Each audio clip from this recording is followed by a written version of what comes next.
down. In 5, 4, 3, 2, 1.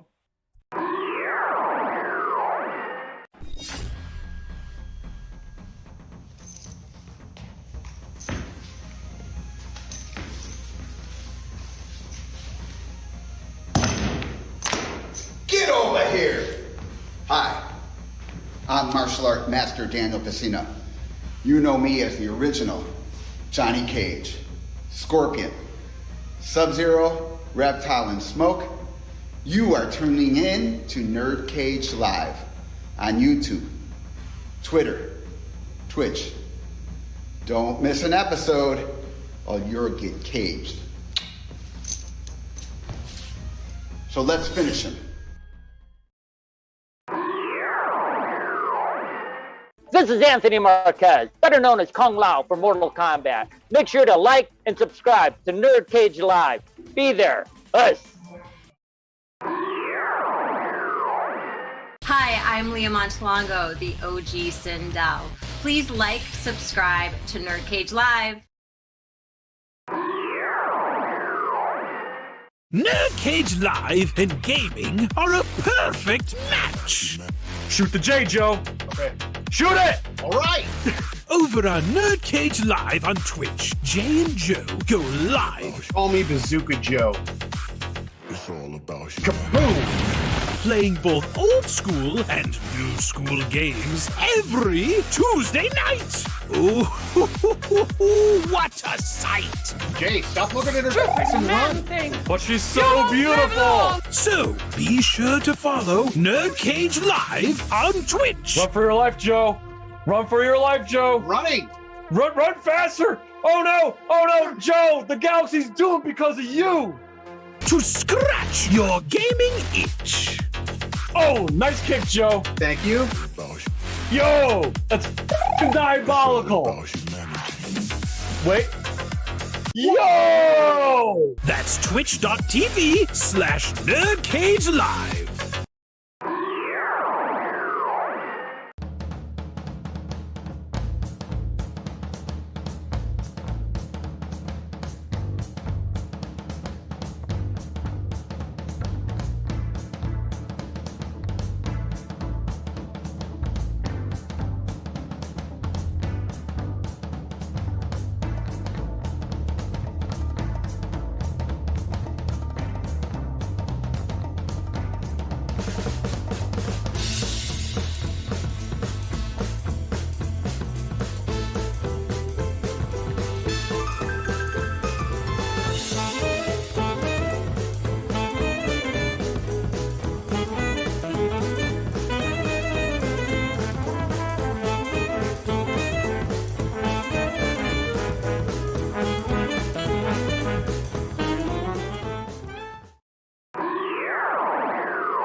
Resident Evil.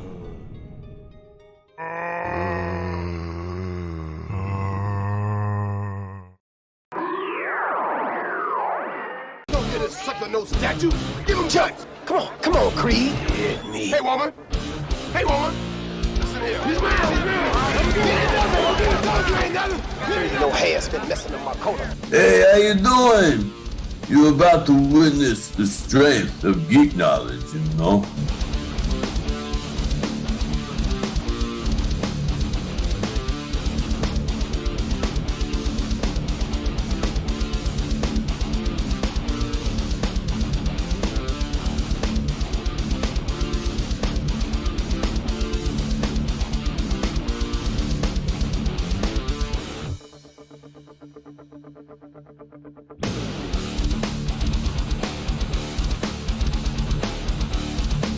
Prediction?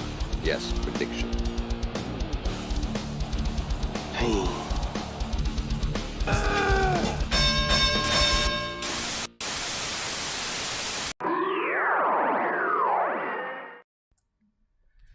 You're now about to witness the strength of geek knowledge. Haha. So hello and welcome. That's right, you're trapped in NerdCage Live. I'm your co-host Jay St. G, certified geek, 7 days a week, coming to you live from Syracuse, New York. And it is the year of our Lord and Savior Sylvester Stallone of 1982.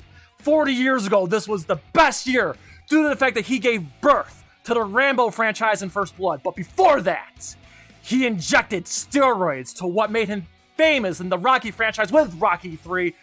For better or for worse, Rocky 3 was a drastic change in direction for the franchise. For better, because of the fast-paced action and high testosterone energy.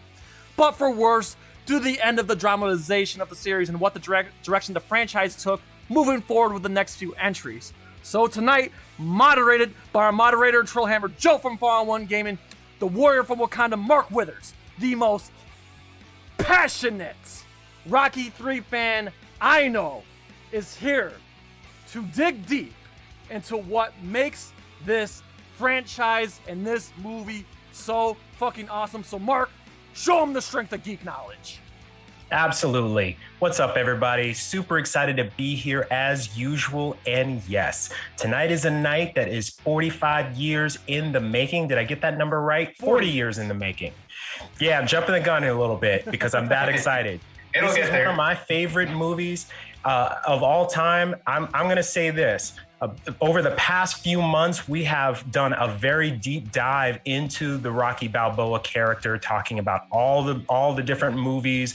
Jay, I know the first Rocky movie is your favorite, but Rocky 3 is my absolute favorite because it actually introduced me to the franchise right around the time that it actually came out. I was about 11 years old at the time, a little too young to see it in theaters, but shortly thereafter, I did catch it on cable, and I was captivated by the character Clubber Lang, brilliantly played by Mr. T, and everything that surrounded that character and all the other components having to do with that movie, including the song Eye of the Tiger, which was a huge hit at the time. This was just a perfect storm when it comes to blockbuster movies. And I can't wait to dig deep into this. But first, Joe, who do we have in the chat tonight? In the chat tonight, we have Sunzilla 2008, Shay Smithers, and Scott Bannock. And I think we have a couple lurkers too, so don't be afraid to speak up. Yes. Awesome. Guys, thank you so much for joining us. Let's just go ahead and talk about this right from the jump here. Like I said, I did not see it in theaters, but I do remember the buzz around it, and it was massive. Now, of course, the first Rocky movie, and as we've talked about in other episodes, was sort of a sleeping giant. It was this sort of underdog movie that had legs, that really did big things, made it all the way to the Oscars.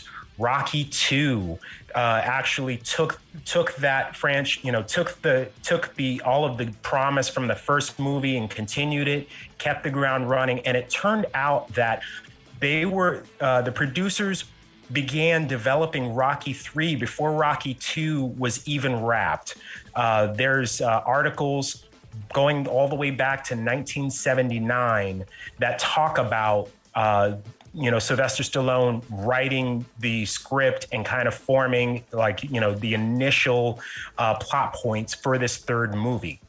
Now, originally, it was going to be a lot darker. It was planned to be the third in a trilogy in which Rocky Balboa dies. Yes. This movie was originally meant to be sort of a gladiator movie with Rocky sort of finally winning like a huge bout in Rome, I think, the original script, Rocky would have died on his way home from the actual fight, from the title fight. Yes. But producers kind of kicked back on that. Sylvester Stallone had time to kind of realize what fans actually wanted. And then he just decided to completely rewrite the script and turn it into not so much a lighthearted movie, but something that was a little more feel good, something that people could walk away from feeling like they had a champion that would continue his saga. And, you know, he added some lightheartedness into it, you know, of course, with Hulk Hogan, with some other comedic elements. And then, you know, basically created what we now know as sort of like the 80s kind of, you know, excess, blockbuster. Now, when this was released, critics hated it. But this is probably my first memory of the critic response and the fan response being completely different. This was a huge movie. I mean, we're talking a budget of $17 million and then box office numbers capping about 270, right? Now, for the time, that was massive. Like if you took those numbers today, that'd be like making a movie for $50 million and making $800 million on it. Exactly. Those are bigger margins than even Marvel has. You know, those are bigger margins than Warner Brothers. That's how incredibly successful this movie was. And I mean, I could go on and on and on, but I want to give you guys a chance to talk about it. Jay, what was your first impression of this movie when you first saw it? Well, before I get to my first impression, Mark, I just want to say, I want to add a little something to what you just touched on earlier. You're talking about the theme of the movie and the feel-good vibe that this movie provided. So the theme that we're all familiar with, Eye of the Tiger. I was doing my homework today, just like what Mark Withers does every day. So apparently the whole Eye of the Tiger theme it's a metaphor for exactly what Sylvester Stallone was going through in real life. So again, Mark touched earlier, Stallone became an Oscar winner with the first Rocky. And then of course he had a couple other, there was Nighthawks and a few others. But anyway, Stallone was peaking. And he started becoming complacent. I mean, he wasn't poor anymore. So this whole Eye of the Tiger theme and, you know, all the excess that you talk about, Mark, well, that is actually a metaphor for exactly what Stallone was going through. And he wanted this movie to be the movie that brings his edge back. And damn right it did. As far as the first impressions, I'm going to kind of echo the thing I said back in our Rocky ranking discussion. If you guys haven't checked it out, please check it out. But anyway, my first impression, I'll never forget. I saw this movie on TV, on TBS. Back in the day, us 90s kids, we had movies for guys who like movies on TBS. Tonight, Rocky 3. and I see dead meat and go for it. And then I see the punches fly. And I'm like, oh my God, I need to watch this. And I fell in love with the franchise. That's right. Rocky 3 was my first Rocky. This was my gateway into the franchise. Again, I was probably like 10, 11, 12 years old. I saw it on TV, and it was the coolest thing I ever seen in my life. Not only that this was the gateway to Rocky, but this was my gateway for my love for the sport of boxing. And it all started with Rocky 3. And goddamn, this movie still holds up. And I know how people talk about how we talk about this as a hard turn for the franchise. We're gonna talk a little deep. I still feel like this movie's just as deep as the first movie, and there's stuff we're really gonna get into tonight, and there's no stuff we're gonna get into on Saturday for the watch party, man. But yo, Joe, I want to pass it to you. How do you feel about Rocky 3 and your first impressions of it?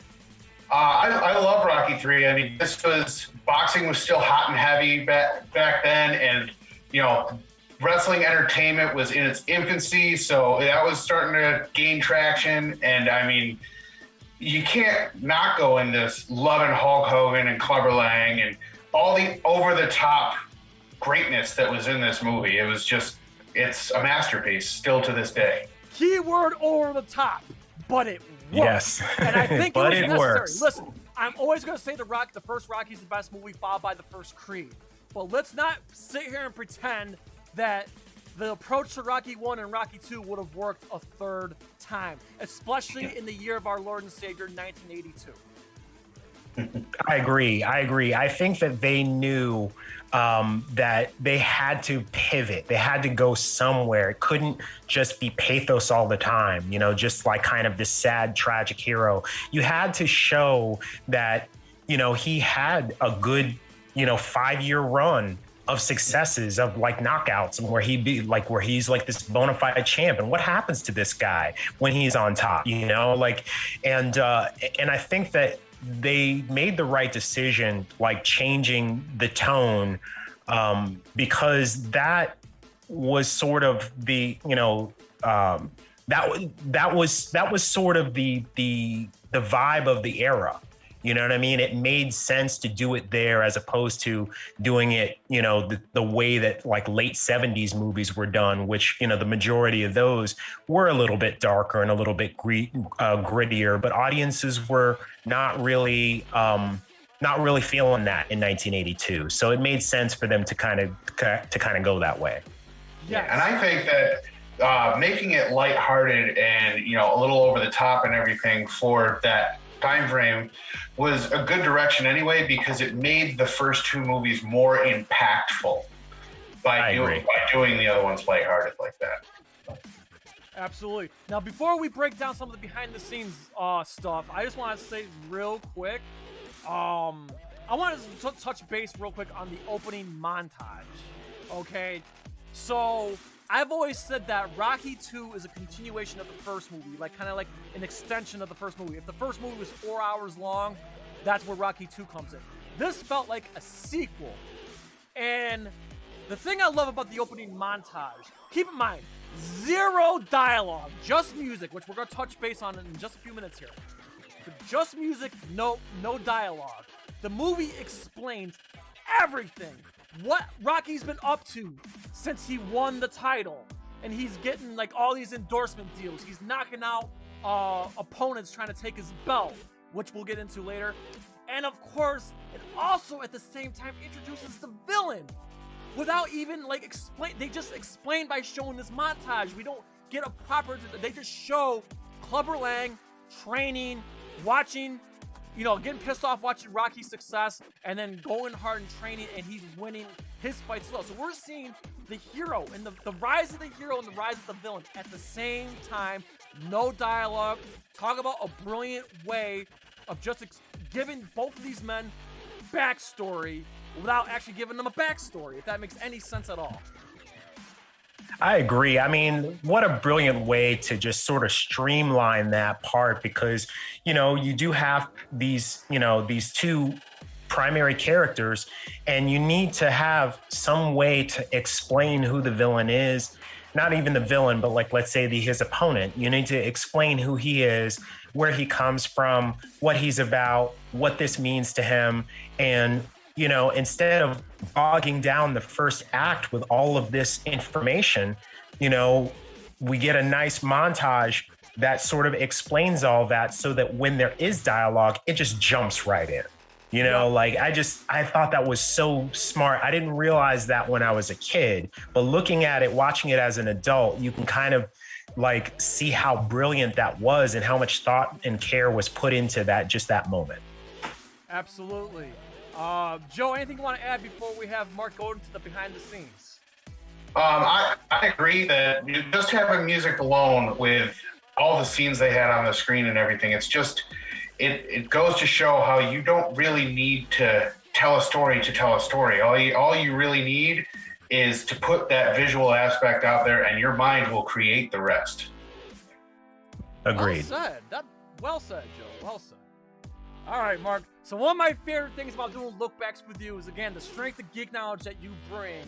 And you always dig deep, and you always find these little nuggets that just make me go, oh, wow. So tonight, again, we are unscripted.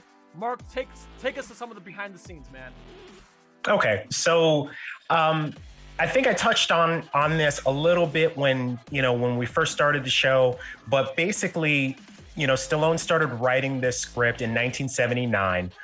Right around the time, actually probably earlier than that, it was during the time that Rocky 2 was still filming, and the studio had full faith in a third movie, so much so that they secured the roles of almost everybody. And the only component that was missing was Clubber Lang. Now, originally, they were eyeing Joe Frazier to play Clubber Lang. Now, for those of you that are too young to remember, Joe Frazier was a championship boxer. He went up against Muhammad Ali. I mean, he was the real deal, and he was from Philadelphia. And he beat Ali. He beat Ali. Right. And, a lot of, Rocky is essentially based on a boxer named Chuck Wepner. But a lot of the things that Rocky did in the first two movies were based on things that Joe Frazier did.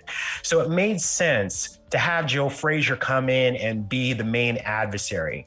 But the reason that fell apart, and a lot of people don't know this, is that Joe Frazier has a stuttering problem. And so when they when they initially started doing screen tests and started working with him, it was apparent that he wouldn't be able to deliver the dialogue properly.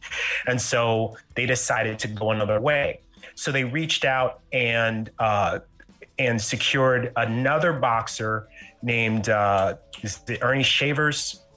I believe that was his name. But he was another like world-class boxer. But the problem with him was that his voice was actually really high pitched, and they believed that he wouldn't be menacing enough as Clubber Lang. And so they began this huge nationwide search to find the right person to play this guy. And Mark, before you get to that, I just want to point out that it wouldn't have made sense at all to put Joe Frazier in the movie because Joe Frazier was in the first Rocky movie. That was another thing. Yes, that was another thing. I don't know if they were planning on like having him play himself or I don't know what the original plan was, but thank God they fell apart because, it's good the way that the stars aligned the way that they did. Now, getting back. It's funny that you mentioned the high-pitched voice thing because little did they know who one of the biggest boxers in the world would be and what his voice would sound like. I knew you were going to say something like that because that was my first thought too. It was like, oh no, he wouldn't be believable as like, about it, Clubber Lang is basically legitimately him. Was what Mike Tyson was in the 80s and early 90s. Right. Same with George Foreman. George Foreman was also another heavyweight boxer that was knocking people out left and right that everybody was scared of. Frazier was that guy too. So absolutely he was. Yeah. So Clubber Lang is kind of like an amalgamate of it's kind of like a pre-telling of Mike Tyson, but it was also kind of retelling George Foreman's story a little bit too, if you think about it. Yeah, I was gonna say like the Clubber Lang character is sort of like an amalgam of all of the baddest fighters of the 70s. Yeah. You know what I mean? Like, and so it made sense to have like, the person who ended up playing that character play him, right? So getting back to that story, the casting directors were sort of looking everywhere to try to find this character. They even went to different prisons throughout the country to try to find like prison boxers and find someone who was really a good fit, that was believable, that could act. And it just happened that Rhonda Young, who was the main casting director, was watching a show on NBC called The World's Toughest Bouncer. And there was a guy on there that was basically just dominating the show. It was a huge competition at the time. It was part of the Games People Play series. That was a big deal at the time. And there was a boxing segment, and he dominated the other fighter. And when he was interviewed, the commentator asked him, well, do you have any hate in your heart? Do you have anything against your opponent? Why did you beat him so badly? And this guy said, well, I don't actually hate the guy. As a matter of fact, I pity the fool. And when he said that, Rhonda Young knew that she had the right guy. And that guy turned out to be a guy named Lawrence Thoreau, who would later become well known as Mr. T. Yes! And that is how we got Clubber Lang. Oh my God, Mark. Well, you know what? Mark, I'm giving you this here. That was well said. That was well said. I couldn't even say. We're going unscripted, people. Mark just pelted that out. Just doing the best with what I remember. Man, yes. Clubber Lang. Talk. I can't think of a better introduction to an actor who's never done anything before. Talk about a debut to remember. Mr. T. And everything just exploded, whatnot. Now listen, I know we want to touch base on Eye of the Tiger, but before we get to Eye of the Tiger, Mark, just talk about the Mr. T fallout. And I'm talking about the giant fallout that was Mr. T that just ruled everywhere in the 80s. I wasn't alive to remember, so please just give us a taste of what it was when Mr. T exploded onto the scene after this movie. I mean, the thing about Mr. T was that he was just very different from anybody that we had ever seen before. I mean, even in the trailers, like before the movie came out, like the first thing you saw was that mohawk. You know what I mean? You just saw this behemoth with like this weird looking hair, and he just looked terrifying, but at the same time, just like so awesome. And on the strength of that movie, he was just everywhere. I mean, he had a cartoon. He made appearances on different shows. He was on Different Strokes. Yep. He got another TV show out of it, The A-Team. And yep. I mean, he was literally everywhere. He had an album out. A lot of people don't know that. He had like records out. You know what I mean? Which was trained by Ice-T, which we learned from our friend Ernie C last week. That's right. Ernie, Ice-T actually helped him rap for his record. Yes. You know what I mean? But like, he was just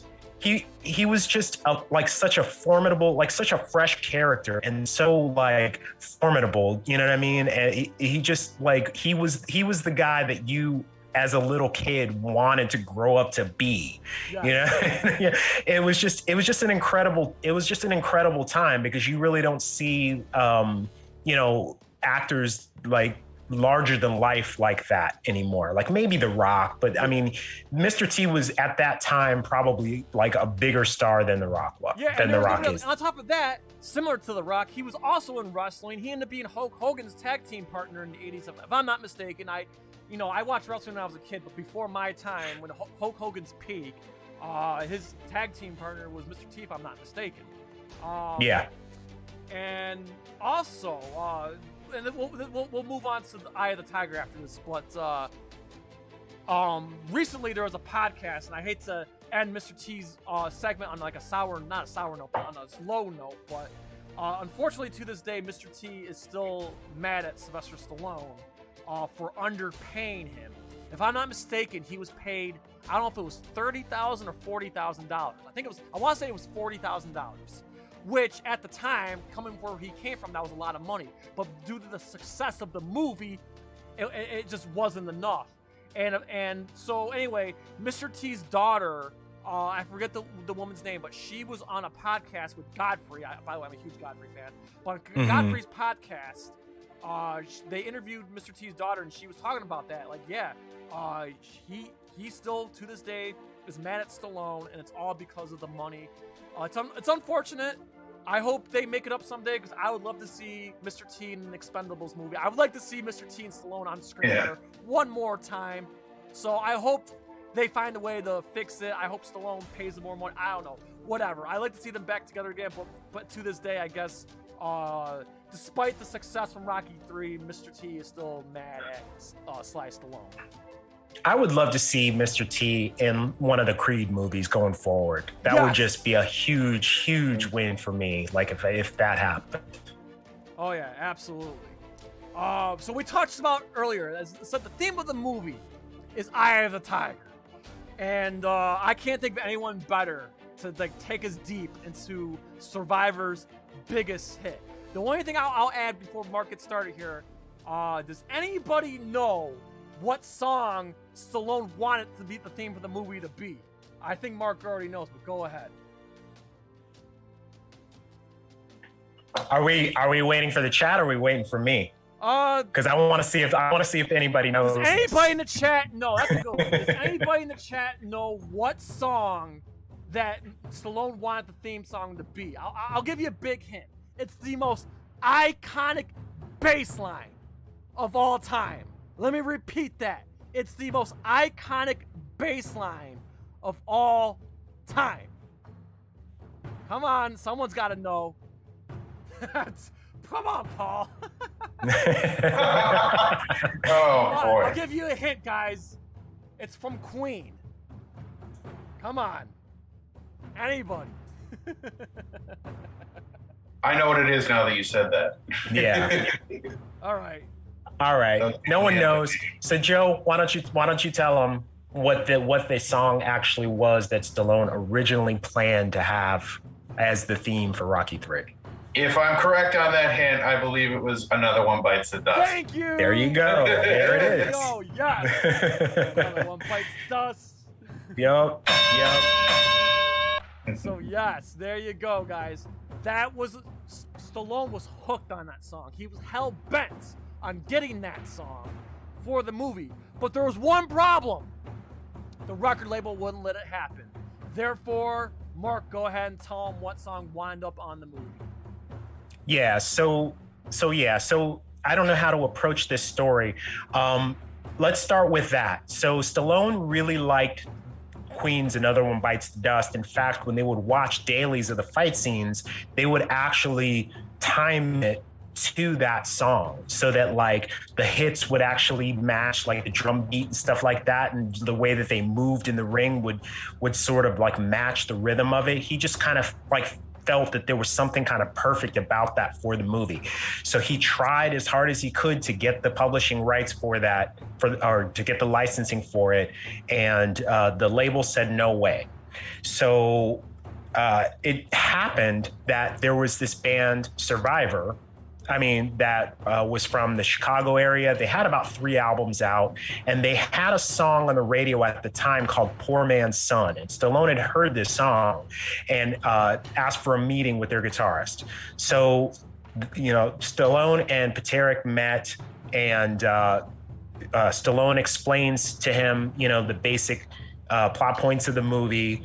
I think he showed him a little bit of the movie, and then basically played Another One Bites the Dust with one of the fight scenes, and explained to him, what I need you to do is write a song that is similar to Poor Man's Son with the same energy and the same tempo as Another One Bites the Dust.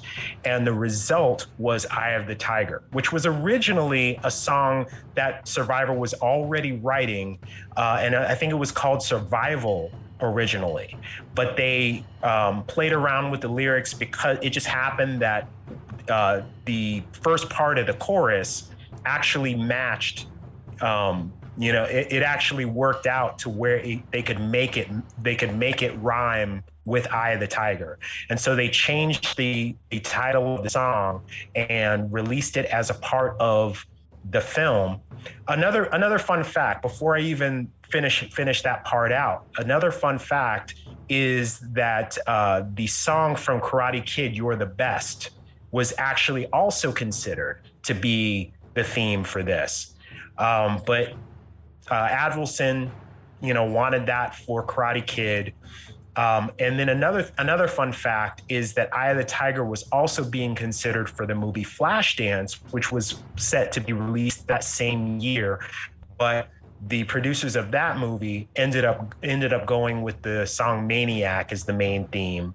And so things just kind of worked out perfectly all around. And we got all of these like hit songs from soundtracks, which kind of kicked off the era of like big movie soundtracks, in my opinion. On top of that, Mark, I think you're the one who told me this when back in the day when we were prepping for our Rocky countdown. But didn't you tell me that the version of Eye of the Tiger you hear in the movie was actually the demo, not the actual final recording? Am I correct? That's correct. So they had done a demo. Just recorded a demo right around the time that Stallone had asked them to write this.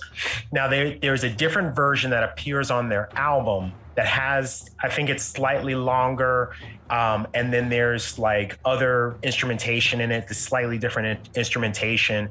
But Stallone liked the version that they actually came up, the initial demo version, and decided he wanted that in the movie. And so that version that we all know from Rocky III, and I believe the version that we hear on the radio from time to time, is actually from the original demo.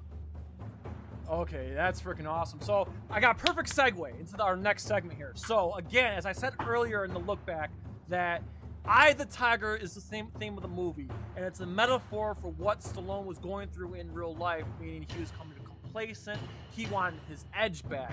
And boy, did he get his edge back, because Sylvester Stallone in this year, in this movie, was in the best shape he ever was in any time in his life. Now listen, I know he got bigger, like bulked up even bigger, and later on, especially I believe in 1987 when he was prepping for Rambo 3, he was huge, but that's when he started using HGH. But in Rocky 3, it was all natural, and he did it in a 3-month period. They filmed Rocky 3 in 3 months. 3 months they filmed Rocky 3. And then in those 3 months, Sylvester Stallone trained 6 days a week with a very strict diet and some insane conditioning, which is why you see that transformation that you see in the movie is real. And it's fascinating, and I'll even add it's also inspirational. So yeah, I want to take a little deep dive into the workout regime that Stallone was going through. So men, take your notes. Titan Goji, I hope you're here right now. So check it out. For real, Sylvester Stallone from Rocky 2 to Rocky 3, he lost 30 pounds. He went from 195 to 165. His body fat percentage went from 14%, ready for this, to 2.8. All right, and I'm getting this shit from Viking Samurai on YouTube. All right, Stallone did not eat any red meat. He only ate oatmeal cookies, 25 cups of coffee a day with honey in it, and some protein supplements. So, on top of that, Stallone was trying to compete with Arnold Schwarzenegger. He was jealous of Arnold Schwarzenegger's physique. So, for anybody who knows their bodybuilding history, Franco Columbu trained Stallone for Rocky 3 when it came to bodybuilding. So yes, Franco Columbu, who unfortunately passed away a few years ago, who was like one of the biggest bodybuilders, Mr. Olympia. He was Mr. Olympia before Arnold was, if I'm not mistaken. Anyway, Franco Columbu weightlifted with Stallone. On top of all that intense weightlifting for, again, 6 days a week for 3 months straight, Stallone sparred 15 rounds every day after he was done weightlifting and ran 3 miles every morning. So, yes. So you can kind of thank Arnold Schwarzenegger because he gave Stallone motivation, like, hey, I can't let this guy one up me. So, right. It's just amazing. And that was the beginning of the rivalry, I'm sure. That was the beginning of the rivalry. And I just got to pull up a picture here on my phone. I'm sorry, I'm kind of like reading notes off my phone right now. So, the workout routine that he did, I got to find a screenshot here. So, whoops, that's not the right one. Okay, here we go. So it looked like Monday was chest and shoulders in the morning, and then at night was arms and abs. Tuesdays in the morning, back workouts, and then in the afternoon on Tuesdays, leg workouts. Wednesday, chest and shoulders in the morning, abs at night. Thursday, arms in the morning, abs at night. Friday, leg day in the morning, back at night. And then Saturday, chest and shoulders in the morning and abs at night. And then Sunday was his rest day.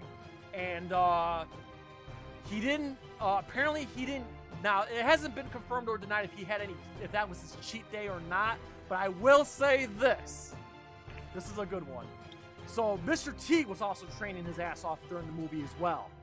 So when filming wrapped up, both Stallone and Mr. T wanted ice cream. They wanted ice cream. And the funny part was, when they finished filming and they ran to like the break room or whatever they were whatever facility that they were in, there was no more ice cream. So yes, that's the extreme workout regime. So again, what you see, that body transformation that you see is real. He's 165 pounds, all natural. And let me just see some of these pictures here. Again, he got ripped. Again, Franco Columbo trained him. He did some, here's some, check out these behind the scenes pictures. Look at that. He did this when they were filming the fight. There was a real handstand. He really did that handstand there. And again, this was like a dangerous workout routine. It wasn't, there were people telling him he shouldn't do this because it was dangerous, but he did anyway.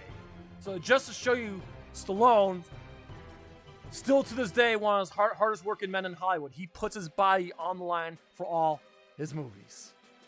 Yeah, I remember hearing an interview with him maybe like a year and a half ago, and someone had asked him, like, hey, what was the one movie that you were in the best shape of your life for? And they were expecting him to say something much later, so like one of the Rambo movies or something from the 90s, maybe The Specialist, or maybe, something like that. And he said, undoubtedly, it was Rocky III. He said that was the best shape he'd ever been in his entire life. Absolutely.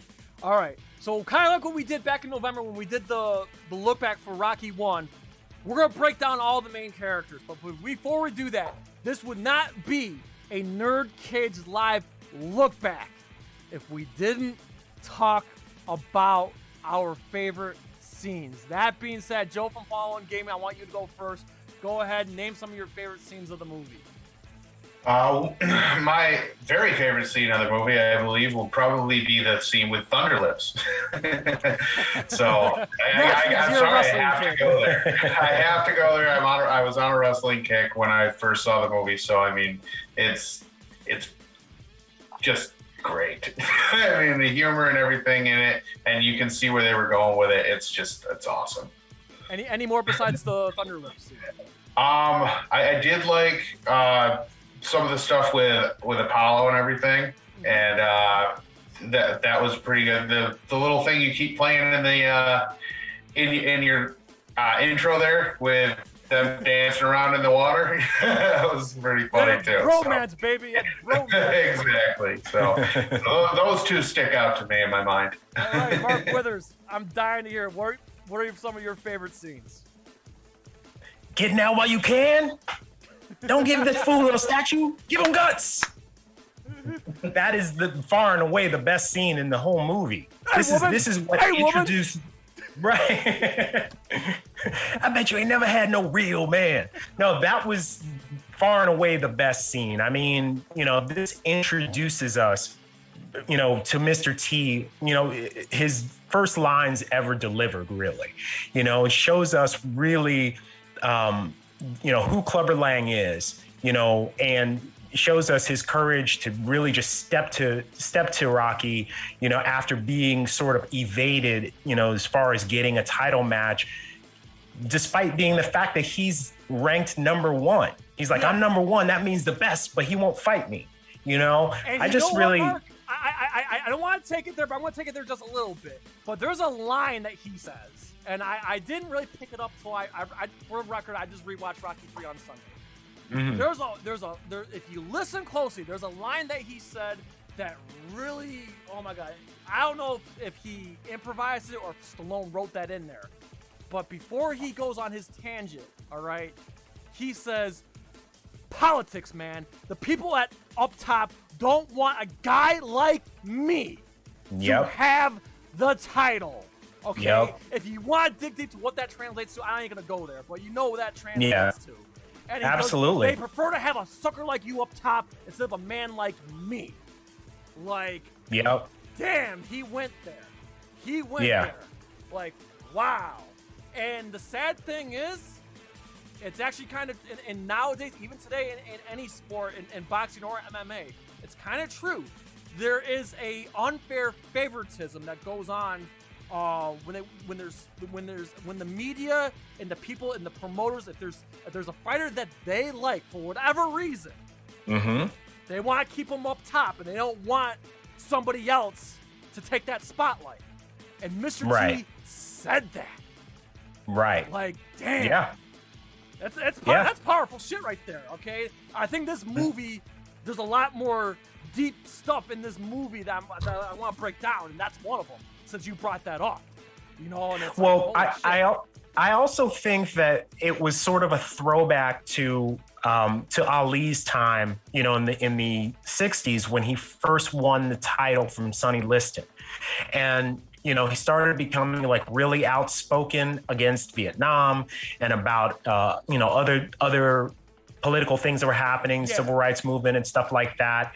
And, you know, the powers that be didn't like that. And they made sure that his title was stripped away from him. And he was very vocal in the same way about those things, right? And he would say like, oh yeah, you know, this country just wants to keep a person like me down, and they want someone else who can be a puppet to be the guy on top.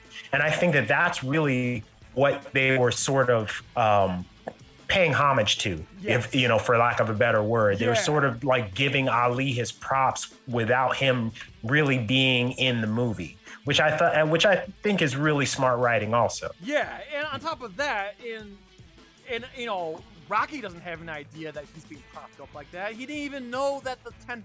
Now listen, I always say this. Now we're going way off topic, but this is why we do this. But no, for real though, I don't care when you're a heavyweight and you defend your title 10 fucking times. I don't care if those are fixed fights or not. That's impressive because when you're a heavyweight, like, you are taking a risk, okay? It's not like other divisions where, like, yeah, they pick these bums on the street. You know, when you get hit by a lightweight or a middleweight, the punches don't hurt. But when you get hit by a heavyweight, no matter how skilled they are, that shit hurts. So, you know, whether if these were hand-picked fights or not, the fact that he defended his title 10 times is impressive in my book. But that's not how Mr. T looked at it. You know, he's like, you're fighting all the bums. And like I said, Rocky, in his defense, didn't know that. Mickey said, it was my job to keep you healthy. To protect you. To keep you winning, because the fight with Creed should have killed you. It didn't. Yep. And that's just another thing. It's like, you can empathize for Rocky. Like, yeah, he's up top.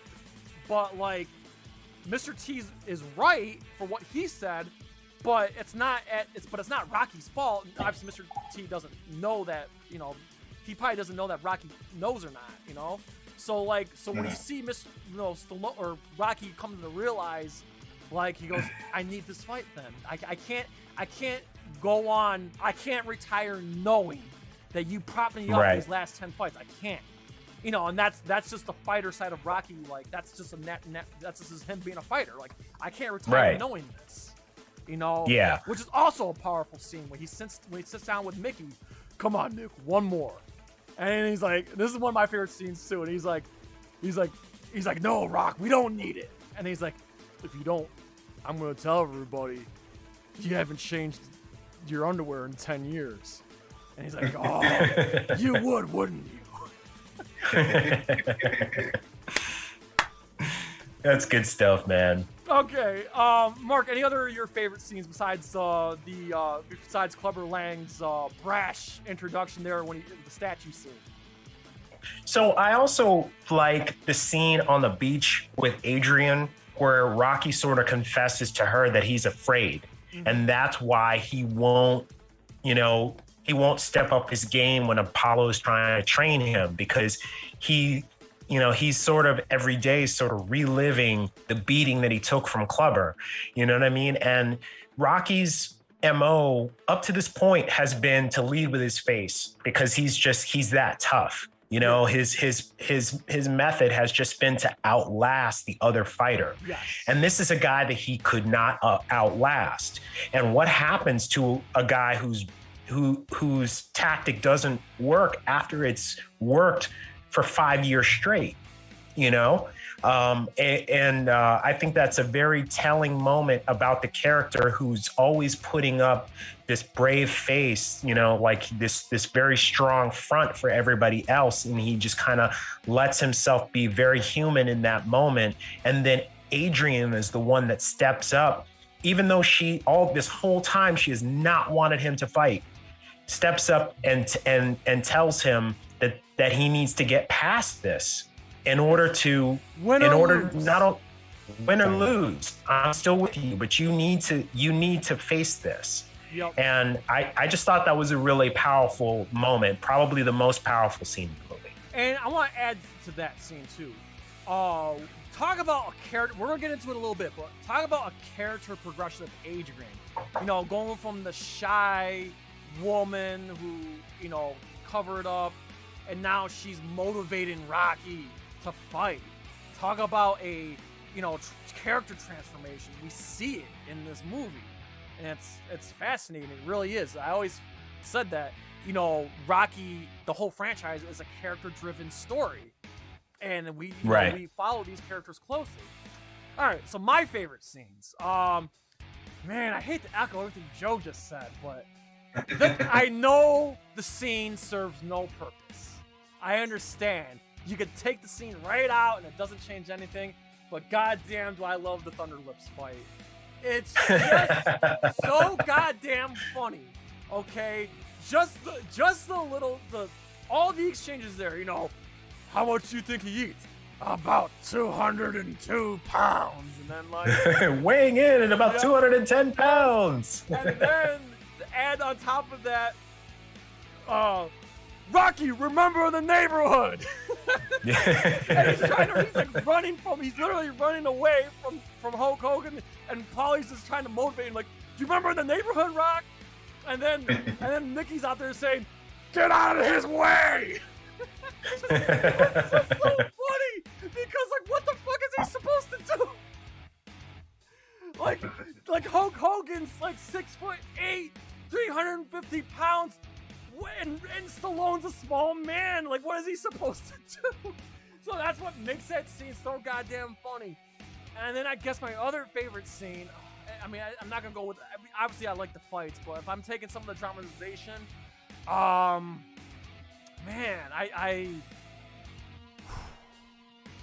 I guess. Okay, I gotta dig deep one more time before we start breaking down the characters here, but. It actually resonated a little deeper upon a rewatch, but the scene where the first fight between Rocky and Clubber, and Apollo Creed comes in to greet the fighters, and then it's funny at the same time, and at the same time it's not. So Apollo has a confrontation with Clubber Lang, right? And he goes over to shake his hand, and he slaps his hand and says, I don't want no has-been hanging out in my corner. You better get that face before I knock it off. What? Come on, Creed. Jump. Jump. Like, I love that shit. Yeah. But here's what makes this scene special, okay? Because Apollo was a fighting champion. He was class personified when he won the title. He cared about how he was perceived. It didn't matter who his fans were. He wanted to be liked by everybody. He wanted the media to like him. You know, he shook everybody's hand. He kissed the baby. He did whatever it takes. His image was everything to him. So when he met Mr. T, that very moment, you see the look on his face, and that tells me everything. That tells me right there that the reason why Apollo trained Rocky to beat him is because he didn't want a man like, he didn't think Mr. T, Clubber Lang, had it in him to behave like a people's champion. Right. I know he never said it, but the look on his face tells me everything, and that's how I break it down, is that it wasn't so much he wanted to help Rocky, he didn't want Mr. T, Clubber Lang, to represent boxing, you know, as the champion and behave the way he does, the way he conducts himself. He didn't want to stand for that because Apollo was the exact opposite. He was the people's champion. Everybody loved him. He lived by an example. He was a role model. Clubber Lang is not. Right. And that's why right. I think yeah, go ahead. I agree with you. I mean, he never really reveals his motivation in the movie, never, at least not verbally. But when Rock asks him, why are you doing this? He basically says, I have my own reasons. And I think that you nailed it. I think in that moment he saw that, like, okay, like this guy cannot be allowed to be the reigning champion. Yes. Like, Rocky has to get back on top, and I'm going to do whatever I need to do to make sure that happens. So, yeah, that's pretty astute observation. Yeah, and the reason why I like this scene so much now upon a rewatch is because, again, we talked about how Rocky 3 was like the high testosterone action movie, and that was a moment, that was a deep drama moment. That was like a deep, like, Rocky 1 moment. Like, I still think Rocky 3, if you look hard enough, it still has that drama like the first two movies did. Yeah, definitely. Yes. All right, so let's break down the characters, everybody. So let's start with Rocky. I got it all listed here. So, okay, so Rocky. Okay, so this is what's fascinating about Rocky in this version of Rocky is this is really the first time we see Rocky up top, because Rocky 1, Rocky 2, he was still the dude from the neighborhood. Now he's famous. How does he handle fame? Like, how does he handle all the access? How does he, like, carry himself? And how does he becomes a good ambassador? And he's rich now. We didn't see that before. So, yeah, in Rocky 2, he had a lot of money that he won, but he burnt through it quickly. Now he's got all the money he could ask for. And we see, like, the endorsements, the Muppet Show, he does the wrestling match, the exhibition fight for charity. He's doing everything that he'd never ever dreamed of. He's got his own motorcycle, like a mansion, so it's fascinating. And then on top of that, we see him. He's not training at the old gym anymore. Now he's training in this facility where he's got the media there, and the band playing the Rocky theme, and the bubbles, and the women kissing him on the cheek. Like we see a different Rocky, and it's like, okay, so this is the Rocky that loses his edge, but eventually gains it back. It's just an awesome progression. We see him go up top and then back down to earth, and I think it's a really cool story arc of Rocky in this movie. Mark, what do you got on the Rocky's character in this movie? I don't think that we give Sylvester Stallone enough credit as a writer. I think that it was really smart and sort of intuitive of him to sort of use Rocky 3 to write about himself. I mean, he has said in subsequent interviews that Rocky's arc, at least in the first act of the movie, was really about his real life and his sudden rise to fame and what that meant to him. And, that sort of loss of the eye of the tiger, like, what you were talking about at the beginning of this show. All of the things that we see Rocky doing, kind of not taking his training seriously, kind of not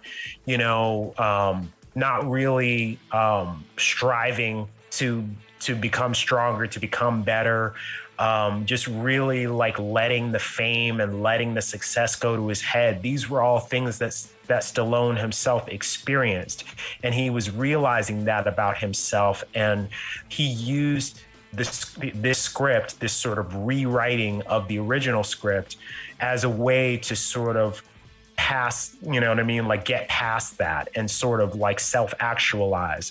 And I think that creating this version of Rocky Balboa was a smart move, and actually, really frames everything that comes after it, including, what happens with Donnie in the Creed movies. Like a lot of the stories that happen in those two movies come from this movie. You know what I mean? So I really enjoy, although, you know, you really can't top the Rocky character from the first movie. Like that version of Rocky has so much heart, but this one, I think, feels like a natural progression. This is what would happen to a person who was in that situation, who would just suddenly become super famous. Yeah. So yeah. All right. Good night, Paul. Thanks for stopping in. Adrian. Again, we see progression with her too.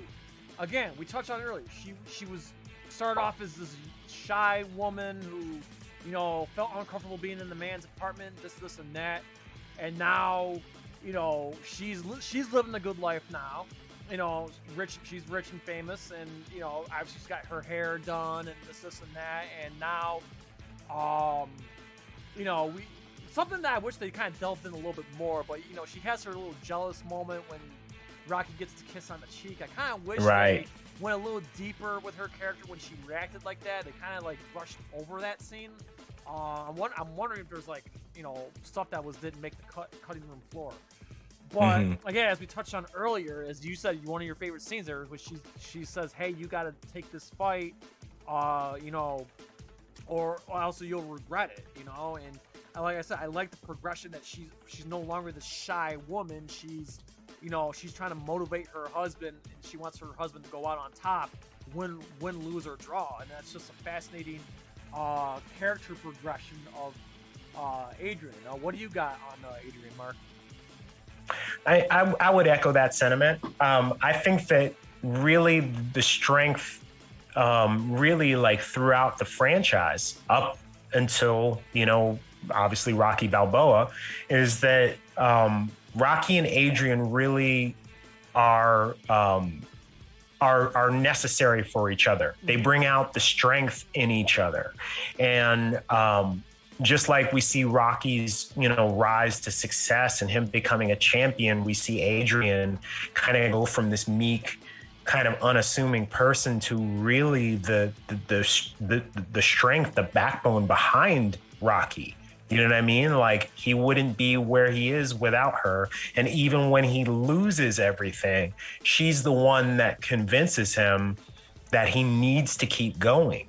And, you know, I've always been a huge fan of Adrian, and I think that the way that Talia Shire has played her throughout the years has just been so wonderful, so believable.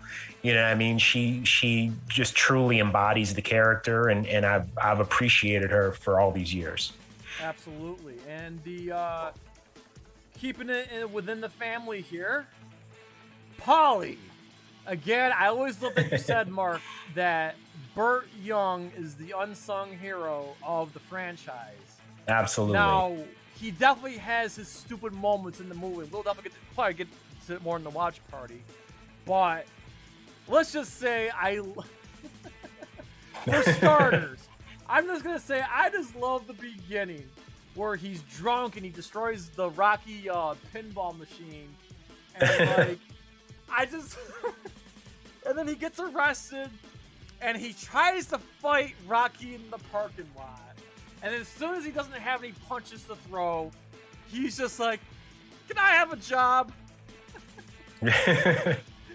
Right. All you had to do was ask. It's a funny moment. And like, I don't know. It's just the funny thing is, I feel like Polly's the one character that wasn't changed from the fame. Like, he's still the same asshole that he was in the first movie he is in this movie. Even though, you know, Rocky hires him and he's living in his mansion, he's still that same fucking asshole. And he definitely has some stupid moments in there, but they're well, I'll point it out in the watch party, but you know, where he's just like, "Rocky, I don't like these people," and then Rocky's like, "Well, they probably don't like you either." And he's like, "Well, what do I do to them?" And they say, "I'll punch you." But you know what I love about that scene too, Mark, is that what's that? Watch Apollo's reaction. Apollo throws his equipment down and he's like ready to throw hands. Yep. and I don't blame him. And then like Adrian and Rocky intervene. They're like, look, it takes like 6 years to know him. Well, I don't got 6 years. It's just funny.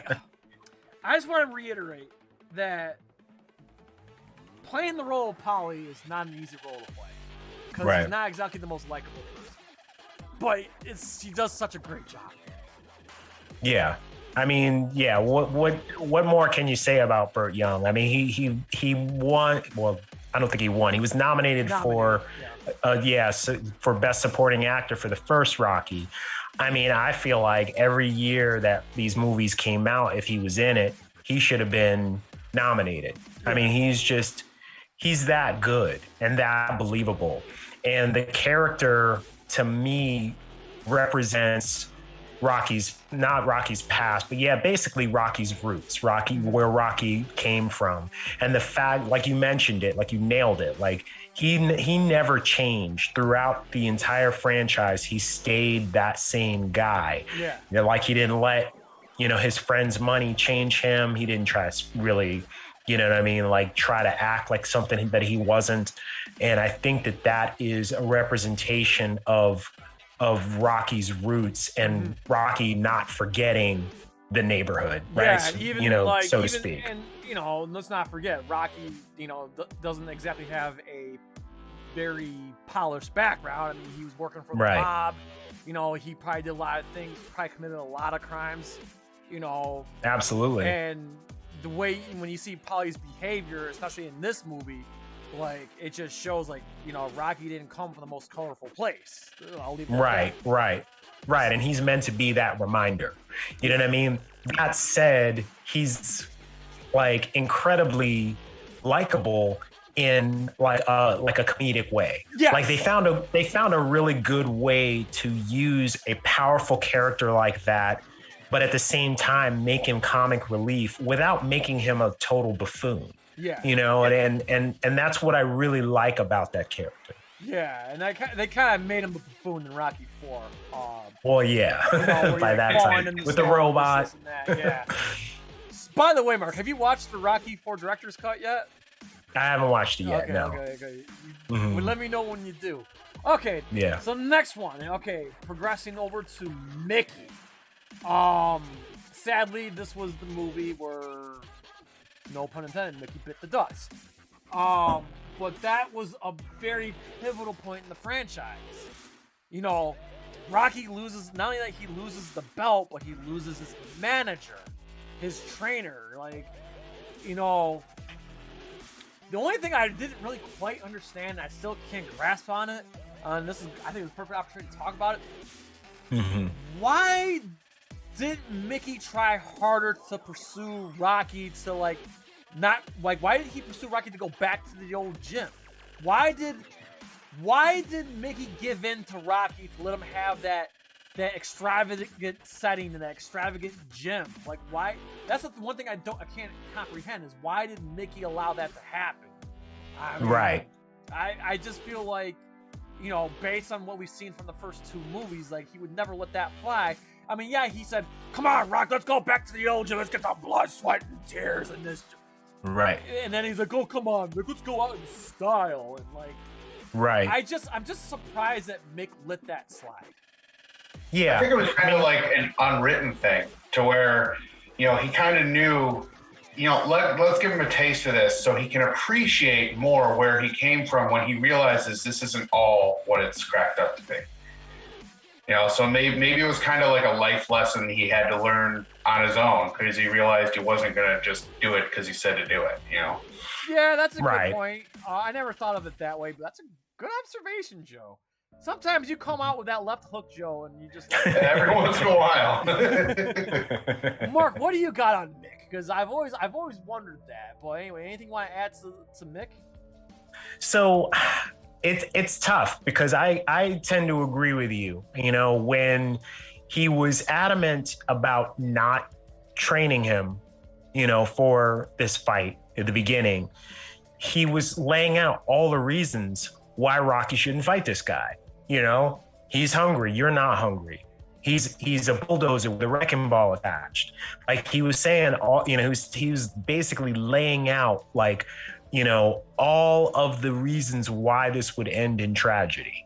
And yet when he kind of like gives in, he sees Rocky not even taking it seriously and not even, you know, really trying. Yeah, because remember the part where he's like, hey, can I get a picture? And he's like, Rock, what are you doing?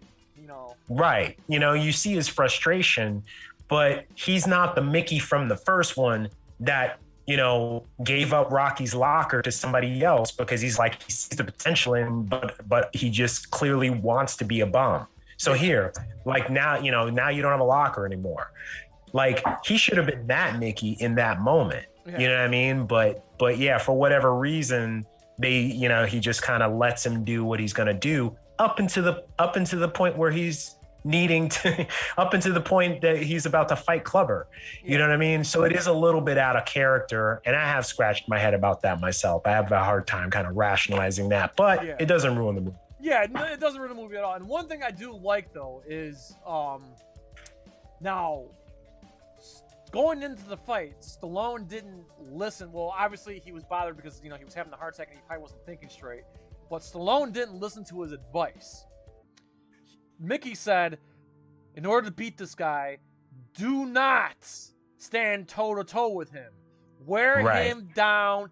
Take it to him. Take him to the, you know, what they say in boxing, the deep water. Go the distance. Yeah, the deep water, the late rounds. Tire him down, then take him out, which, you know, it's a tactic that Ali always did. But, like... But that was just it. Like, he didn't listen to him. He went toe-to-toe and found out the hard way. You're not going to go toe-to-toe against a bigger, stronger, more ferocious man. It just ain't going to work. Obviously, Rocky didn't listen. And it's funny, Apollo adopted the same thing, but his strategy, the big difference between Apollo's strategy and Mickey's strategy, Mickey said, don't go toe-to-toe with him, take him deep into the deep rounds. Apollo's strategy was, don't go toe-to-toe with him, but take him out fast. Knock him out early. Yeah, you're gonna have to like take him out early because there's no way you're gonna last 15 rounds against a man that size. But Mick was right though. Mick was like, you know, don't stand toe to toe with him because you're just not gonna be able to do it. So, but yeah, but still, some of my favorite Mickey moments was the Thunder Lips fight. just how much you think he eats. He's like, wait, another funny line. Why are they carrying him? He's walking. Mickey was just so good. Props to Burgess Meredith. He was a very tremendous actor. Yeah, absolutely. Rather if he was the Penguin or Mickey, it don't matter. He was tremendous. And and that death scene's hard to watch. It really is. It really is. Yeah. It is. Yeah, it's kind of like the low point of the movie, but it's necessary. And again, part of the dramatization. So I just mentioned Apollo earlier. So Apollo has a very interesting character arc now.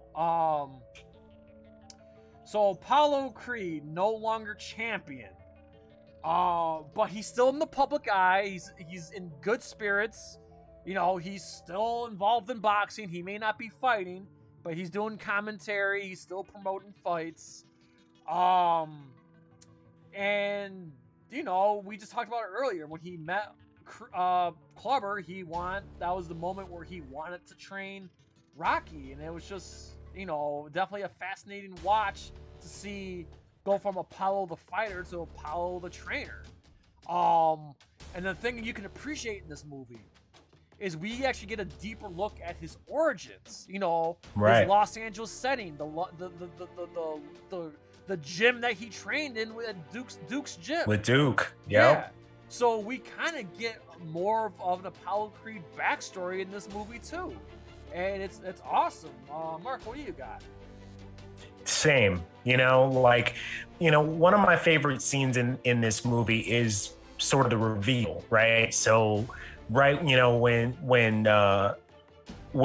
Apollo just kind of comes out of the shadows to talk to Rocky about letting him train him and stuff like that. Like, that was completely not expected, like the first time that I saw it. And just the idea that you know, your greatest opponent now wants to train you and wants to make you better. You know what I mean? Like, that just spoke volumes to me as a kid. I still love that about the character. Yeah. I love that.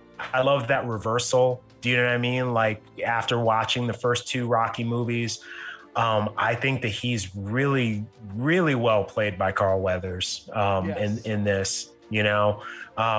You know, I just echo everything that you said about this character, you know, and also just like the scenes where they actually show his frustration, you know, like when he's trying to get Rocky, like, pull him out of his depression. You know what I mean? Like, he's in the gym, he's trying to get him to like move, and Rocky just like not feeling it. And you see like the disappointment on his face, but he just keeps trying, you know. It's just like those little subtleties that Carl Weathers just like throws in there is just really, really, really well done. And I really like the character here. And I also like the fact, going back to you talk about that scene in the shadows where he's just like, when you beat me, I wanted nothing from nobody, not even my kids, not even my wife. I was sick to my stomach. I hated the fact that I lost to you.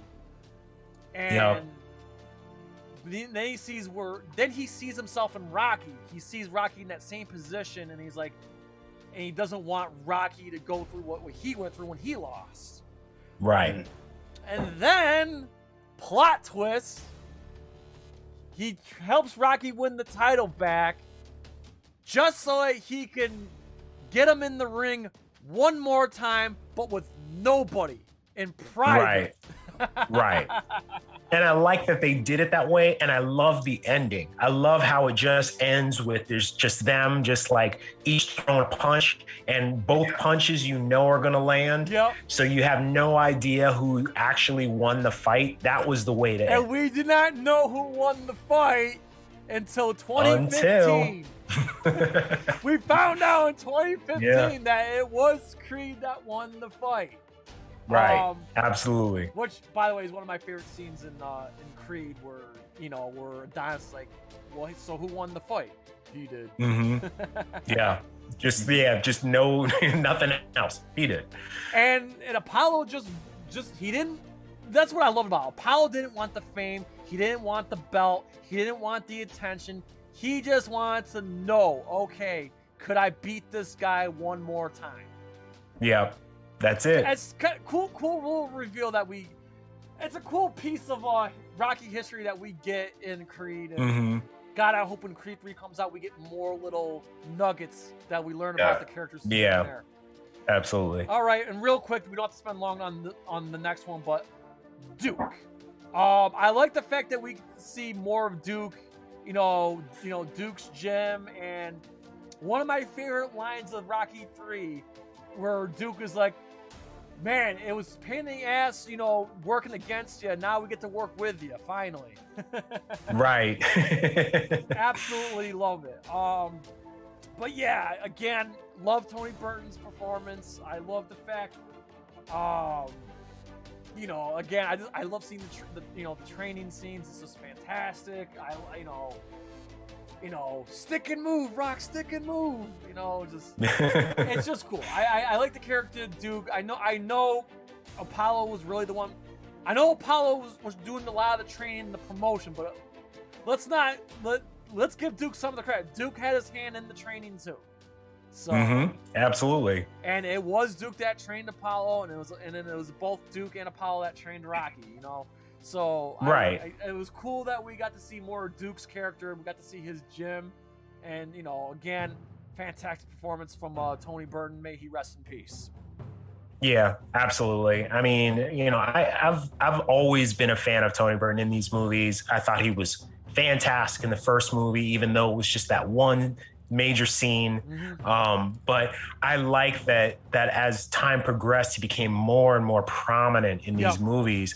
This movie in particular, is sort of the origin of what I would consider to be like the Rocky family, right? Yes. Like Rocky, Apollo, Duke, Paulie, like all of them together, like on the same team. Absolutely. You know what I mean? And then going forward, that's what it was, and so Yeah, I really appreciate him in this. I kind of wish we got a little bit more of his backstory throughout the series, and maybe we'll get that in the future. Maybe we'll get some kind of prequel or something, but I would love to hear more about Duke as a younger fighter and how he obtained the gym and that kind of thing. So same with Mickey. I just really love we need a Duke prequel and a Mickey prequel. Definitely a Mickey prequel. That needs to happen. Yes. Now, Joe, I want to get you involved because I know you're chopping at the bit. Thunderlips in the flesh. The ultimate male versus the ultimate meatball. Joe, go ahead. Your thoughts on the ultimate male and Thunderlips? Oh, the Thunderlips stuff was just great because you knew where Hulk Hogan was around that time, and how famous he was getting and everything, and it just translated so well into this film. Even though they gave him a new name in this one, you know who it was. Right. So there was no denying what you were looking at, and it was just a great scene overall. And to his reaction to it actually being like staged and everything was great too, because I think he pretty much really thought it was a real fight in the beginning, and then realized this yes, it's just for charity, but he expected it to be more than what it ended up being. And also, I just want to credit, I feel like, obviously we all remember the Hollywood Hogan days where he turned heel. Right. I mean, before he turned heel, he was the all-American good guy, this and that. Thunderlips was not. So right. I think you can kind of, thank the character of Thunderlips to where we got Hollywood Hogan. Yeah. I know Hulk Hogan's had his bullshit moments. We're not going to deny that. But his, God, let's just say that Hulk Hogan's not Hulk Hogan without Rocky 3. I know that he was still up and coming. He was big. But this movie put him over the top. And I just think he was the perfect adversary to Rocky just for the comedic. On top of that, I just want a big shout out. Before Batman got his back broke by Bane, Hulk Hogan broke Rocky's back. Yes. I mean, there's not much to say about his character, but my God, that's such a fun scene. And we get the ultimate leg drop, and then just real quick, Mark, we kind of touched on it a while ago, but when Stallone met Hulk Hogan, and Stallone just says, "Hey, I want you to do one of your wrestling and slap moves on me." He goes, "I don't think that's a good idea." Right. He's like, "I don't want to hurt you," but he goes, "No, I insist," and he does it, and just knocks Stallone through the fucking floor, and then Stallone gets up and says, "You're it." Now, Mark, I'm leaning on you for this one. Was there anybody else considered besides Hulk Hogan that you know of, or do you not know? I don't think that there was. I know that Rocky, I keep saying Rocky, but I know that Sly wanted Hulk Hogan for this, and Hulk accepted at the forbiddance of Vince McMahon Sr. He actually was fired from the World Wrestling Federation for taking the role. And it wasn't until after the success of the film that he was actually allowed to come back. And then that was sort of the beginning of Hulkamania. You kind of hit it right when you said that the Hulkamania never would have happened without Rocky 3.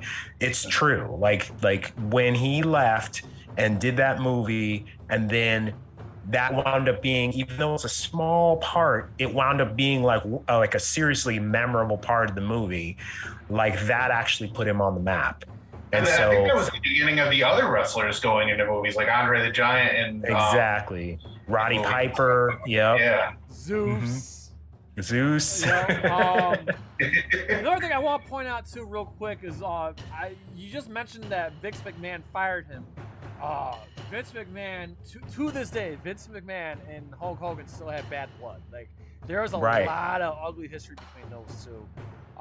Joe, you remember back in the day, Hogan Knows Best? We used to watch that. Oh yeah. There were episodes where like when he had his meetings with Vince McMahon, he wasn't having it. Like, I mean, I understand Vince was very like he's very certain, like possessive with the wrestlers he signs. I actually understand Vince's perspective, but ultimately Hulk Hogan made the right decision doing the movie. Right, absolutely. But yeah, I mean, let me say this: that without Hulk Hogan doing this movie, we would have never got the fame that The Rock has right now. Oh yeah, this was the precedent right off of Hulk Hogan's career for most of it. Yeah. And we also saw Hulk Hogan. Not only that he became larger in life in the '80s, but we had Mr. Nanny, we had No Holds Barred still holds up. Let me just say, No Holds Barred is still a good movie. But Suburban Commando, yes. And so yeah, like Joe said, this was the beginning of wrestlers turned actors and whatever. Even though Hulk Hogan didn't really change for any role he played, he was still Hulk Hogan. Yeah, he just played a taller version of himself. Yeah. Well, I just love the Thunder Lip scene. I just think it's just so unnecessary, but so over the top. I love it. I can't help it. It's just so goddamn entertaining. I cannot wait to watch it with you guys on Saturday. Yeah, absolutely. And finally, best for last, everybody. Oh, by the way, I'm sorry. Let me just show you some of these pictures of. So I got so caught up on everything, I forgot to flash the pictures here. But there's some great shots of Thunder Lips and the Rocky scene here. Oh God, it's just so iconic. There you go. There's the slap. And that's one thing I want to know: was that Stallone or was that a body double? Was Stallone really taking those beatings, or was that a body double that Stallone had? I believe it was a body double. And the reason why I say that is because originally Frank Stallone was going to be the double for him. Oh, okay. And when, I guess when they were doing like the blocking and stuff, Hulk was like hurting people. Like he was just like taking it a little too serious. A man that size, I mean, even when he goes light, it's still can't help it. Hurt. A man that, absolutely 6'8", 350 pounds, like yeah, kind of they don't call him Hulk for nothing. Yeah. Right. And so to protect his brother. Just to show how great director Stallone is, that he's able to film that and make it look believable, that you can't even tell it's a body double. I mean, I couldn't really tell. Yeah. I mean, maybe my eyes not as well trained as other people, but to me, that body double looked a lot like Stallone. Just saying. Yeah, and it may very well be, but I tend to think that it was a double because there was always a plan for it to be the double, and Frank Stallone was supposed to be that person. All right, makes sense. And finally, we'll end this part on the high note. Clubber Lang. My God, the ultimate Rocky villain, probably the most memorable Rocky villain, if you want to even call him a villain. But my God, Clubber Lang. I mean, what more can you say, Mr. T? Again, going back to the opening montage, that just tells us everything we need to know about the character. He comes from the streets of Chicago, and all he knows is this. That's all he knows, and he wants the title. And yeah, dude, just his trash talking, his one-liners, his like the way he just captures every moment on screen, like he makes the most of his screen time, the way he talks, the way it's just you gravitate toward him. You can't help, you love him. He's the ultimate badass, and like part of me just loves watching him destroy Rocky in that first fight. I don't know why. As much as I love Rocky, I get my kicks off when I just see him destroy Rocky, because it's just like, damn, like he was just letting all that aggression out, and like, yeah, I mean, I don't know what else to add that hasn't been already said. So I'll let you guys go. Yeah, I mean, I think you nailed it. Like for me, I like to pretend like, I'm looking back at like behind the scenes, and I can imagine like Stallone and whoever else just telling Mr. T, just go to work. You know what I mean? Like, don't like act, Just be yourself. Like, I feel like that's who he was in 1982, and all of the hardships that Mr. T had to like endure like before then, and like all of the fights that he had to deal with when he was a bouncer for real, when people would try to take his jewelry and all that stuff. I feel like he just like let all that out in those scenes, like, you know what I mean? Even though they were just blocked, you know what I mean? He made all of that look super real. Like, he was just kind of being himself. And I wish I had time to put the footage in here. I wanted to. I didn't have enough time to put some of the behind the scenes of the fight choreography. But props to Mr. T. Just like Carl Weathers before him, someone who's never really boxed as a professional before, the fact that he was able to look so natural doing it.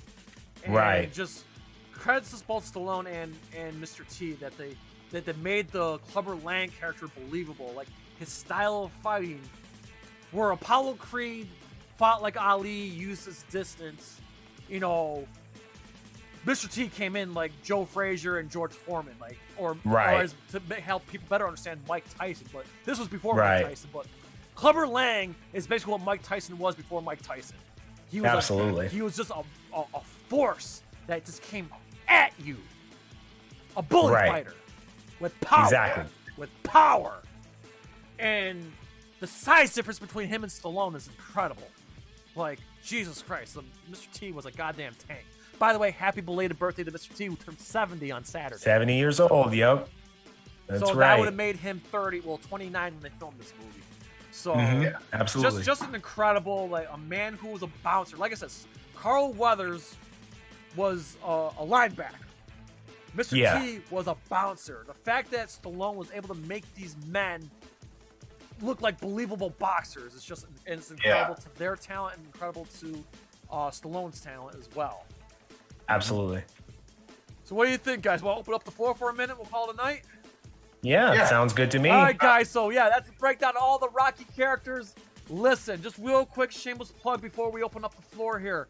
Please join us this Saturday, as it's going to be our Rocky 3 watch party. And joining us is the mighty Titan Goji, the mighty Dion McGill of Off Beaten Podcast, as well as the incredible man of many voices, Matthew Farden, joining us on this awesome-ass watch party, Rocky 3, this Saturday, 8 p.m. Eastern Standard Time. If you don't own the movie, that's okay, because guess what? It's streaming on HBO Max. Join us Saturday as we dig deep even further and just get our kicks off and just hang out with you guys, let your nuts hang out, and enjoy the movie. It's going to be a good time this coming Saturday. Please be there. And Joe, real quick, tell them about tomorrow. Tomorrow we go back to Donkey Kong Country 2 finale time. We will be beating it. We're starting at 9 o'clock tomorrow night. 9 o'clock. Yeah, we're starting at 9 o'clock because we're almost done with the game. So. Yeah, and if we have time left over, we can open it up and talk with you guys. Yeah. We can play a one-off, whatever. All right, guys. So I see Shay Smithers, Doomzilla, Scott Bannock, justin Fleming. Thanks for coming in, guys. You guys got any questions or comments? Let us know. What's your favorite scenes, man? We'll hang out for a few minutes longer. What do you guys? No, we got one already. It's Shay says, how do you guys think an Apollo Creed versus Clubber Lang fight would have gone down? That's a good one. Mark, you take that question first. I need a minute to think. I think Apollo still would have come out on top just because he was the better strategist, and I think that he understood. Like, he understood that even though Clubber was probably bigger and more powerful and younger, he had the strategy in order to beat him. You know what I mean? And his strategy would have worked if it came down to him, because he's clearly the smarter and more experienced fighter. Yeah, my only take on that is I agree. I do think I will definitely say this: Apollo in his prime definitely beats Clubber Lang. Clubber. Just because Apollo Creed's got the size and the distance to keep the larger man at bay. Again, his distance, that Floyd Mayweather, Muhammad Ali style, defensive fighting would have worked. My only thing is, an old Apollo Creed, would he had enough stamina to keep Clubber away from him for X amount of rounds. I don't know. That's the only caveat, because we're talking about a 5-year break too, Yes. right? Like even though those movies are only like 3 years apart, like it's really meant to be 5 years. Yeah. And so if Apollo's been retired for 5 years, and Clubber's like new on the scene, he's like up and coming, he's clearly younger, and he's been at it for all this time, while Apollo has not. Yeah. And so so that would be like the only thing where I'd be like, maybe. Okay, so I think the fair answer is Apollo Creed in his prime wins hands down, but at that moment in time in Rocky 3, I think Clubber would eventually catch up to Creed and KO him. I just think Apollo wouldn't have enough stamina to keep him off for 7, 8, 9, 10 rounds. I think Apollo gets his rounds in. Don't get me wrong. Apollo will eventually, the bigger man's going to get close to him, and it's over. That's how I see it. Agreed. Now here's something I actually have to ask, because I haven't been able to watch the Creed movies yet. So, we'll have to change that. I'm gonna have to catch up on that. But you know what's a good thing? Creed 3 comes out in November, Joe. So you got till November to watch Creed 1 and Creed 2. Now, with Creed 1 and Creed 2, they don't have any children of Clubber Lang in there, do they, or do they not? No, they don't. As far as we so that brings me to my next point, is what would be awesome, considering this is Creed 3, Rocky 3, Creed 3, it's almost like an anniversary type thing. It'd be cool to see Apollo's son fight Clubber Lang's son and see what happens. Well, so apparently the villain is played by Jonathan Majors, but we don't know who he is. We don't know if it is Clubber's son or not. I don't know. Right. We just know that it's Jonathan Majors. By the way, he's fucking jacked. Holy shit. Holy shit. Yeah, you saw those pictures. Like, he's yoked. Holy fuck. Yeah, but he always has been. Like, if you watch like Lovecraft Country or like some of the other other properties that he's been in, he's always been like a behemoth. Yeah. And so this is kind of like a perfect fit for him, and in terms of his athleticism. This is going to be like a good test of that. Yeah, see, not to spoil Creed 2 for you, Joe, but Creed 2 gives Drago a proper send-off. Well, I kind of roughly know what it's about. I just haven't seen it yet. Yeah, but we don't know. We don't know what Clubber Lang's doing right now at this point in time. The only thing I can tell you is that originally in Rocky 6, Mr. T was supposed to be the commentator for the final fight there, but he turned it down because, like I said, he's still bitter. There's a Stallone. beef. Yes. Right. Yeah. So, but we don't know what's going on with the character of Clubber Lang, where he's up to now, and if he had children. We don't know. I hope we get answers soon, whether if it's in Creed 3 or otherwise. We don't know. Scott says we don't need to bring back the past. Donnie needs fresh stories, which is true. I agree. Yeah, with I'm saying, I'm not saying that we should make it a final fight or the whole entire movie about that. I'm just saying it would be nice to touch on this fight happened. I hope they at least touch on the character. I would be okay if they at least touch on the character. Make some kind of reference to him. Yeah, and I know early on, when we first started the podcast, and we did an audio only episode on Creed, and you and I kind of talked about this. I know that this is never going to happen because of the Stallone Mr. T beef, but I would love it if Creed, if Donnie was actually trained by Clubber in the same way that Apollo had trained Rocky. That'd be awesome. I think that would be the move. But again, we're not going to get that. So that's all. I just feel like Drago got a proper send off. I just feel like Clubber Lang deserves the same send off that Drago got. That's just my opinion. Yeah. Fair enough. That's just how I feel. I'm not gonna lose sleep if they don't. I mean, Sylvester Stallone, if you're listening, I could love to sit down with you and I can pitch you some ideas, Mr. Stallone, if you are watching. If you happen to stumble across this look back. Guys, any more questions? I mean, we'll keep it open if you guys have more questions for us. I guess while we wait for some more questions, I got some shameless plugs. Thank you to everybody who watched my Joe Blow Godzilla King Kong face-off. Please check it out if you haven't already. I worked really, really hard on it. I'm really proud of it. And if you haven't already, please check out our interview with Ernie C. From Body Count. That was freaking awesome. That was so much fun. And if you haven't, check out our latest video as well, our 20th anniversary look back at Spider-Man. Please check that out if you haven't already. We definitely appreciate everybody being here. Let's see here. And I'll say this, if you're part of the Facebook discussion group, we just did an out-of-theater review on Top Gun Maverick, so if you haven't seen that yet, go ahead and look at that. Yes, and I guess while we're on that topic, definitely check out Top Gun Maverick. I loved it.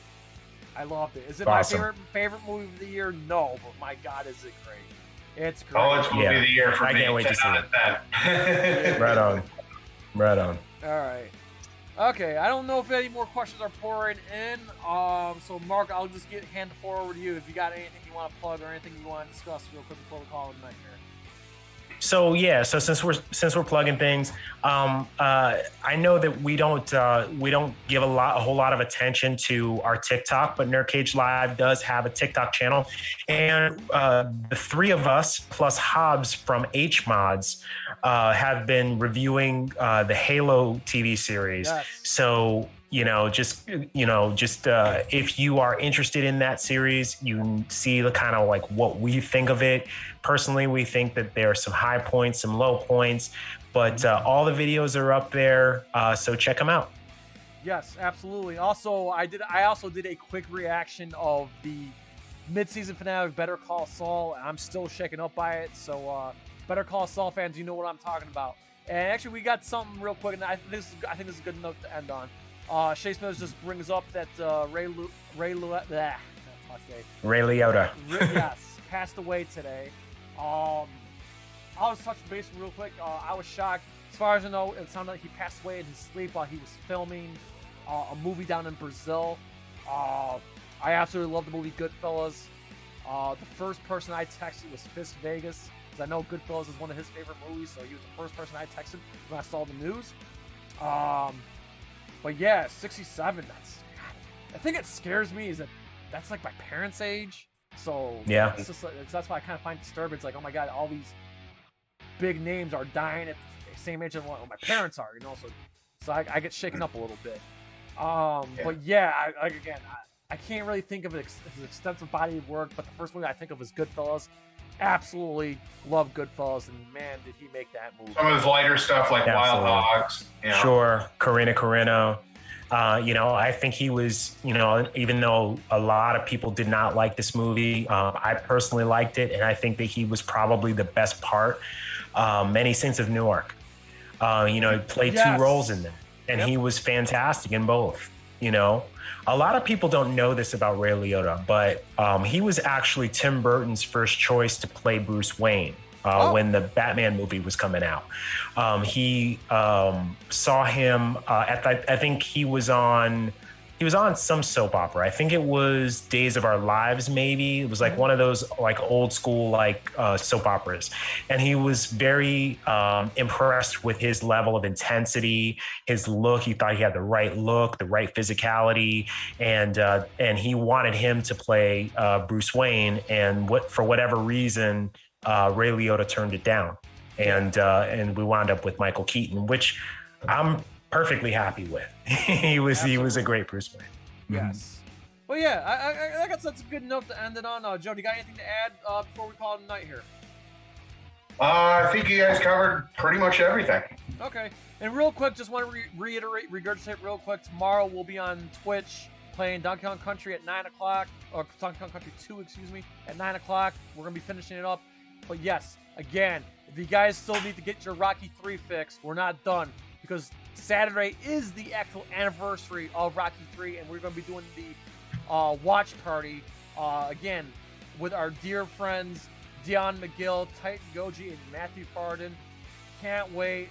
Again, one of our favorite movies of all time as a collective here, and we just cannot wait to watch it live together. We'll probably go a little deeper, kind of add to this look back when we do this watch party. So again, thank you very much, Mark Withers, for bringing the strength of geek knowledge like you always do. And Joe, thanks for staying on top of the chat, moderating the topics and all that good stuff. And again, we ask you to please like, comment, subscribe, ring that bell, and spread that shit like Silver. So the USA, from yours truly, Syracuse, New York, and Louisville, Kentucky, to all our friends and fans around the world at NerdCage Live. As always, enjoy life, stay safe, eat your vegetables, do your push-ups, and good night. Sayonara. Good night.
Resident Evil.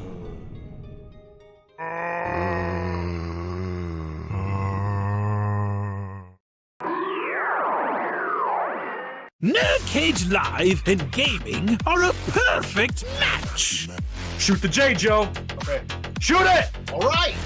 Over on NerdCage Live on Twitch, Jay and Joe go live. Call me Bazooka Joe. It's all about you. Kaboom! Playing both old school and new school games every Tuesday night. Ooh, what a sight! Jay, stop looking at her face and run. But she's so beautiful. So be sure to follow NerdCage Live on Twitch. Run for your life, Joe. Run for your life, Joe. Running. Run faster. Oh no, Joe. The galaxy's doomed because of you. To scratch your gaming itch. Oh, nice kick, Joe. Thank you. Yo, that's diabolical. Wait. Yo! That's twitch.tv/NerdCage Live. Ooh, trying to get out of the NerdCage, are ya? Well, before you go, hit that subscribe button. And if you're really intrigued, ring that bell. Thank you for dropping by. Until next time, tell everyone you know about NerdCage Live!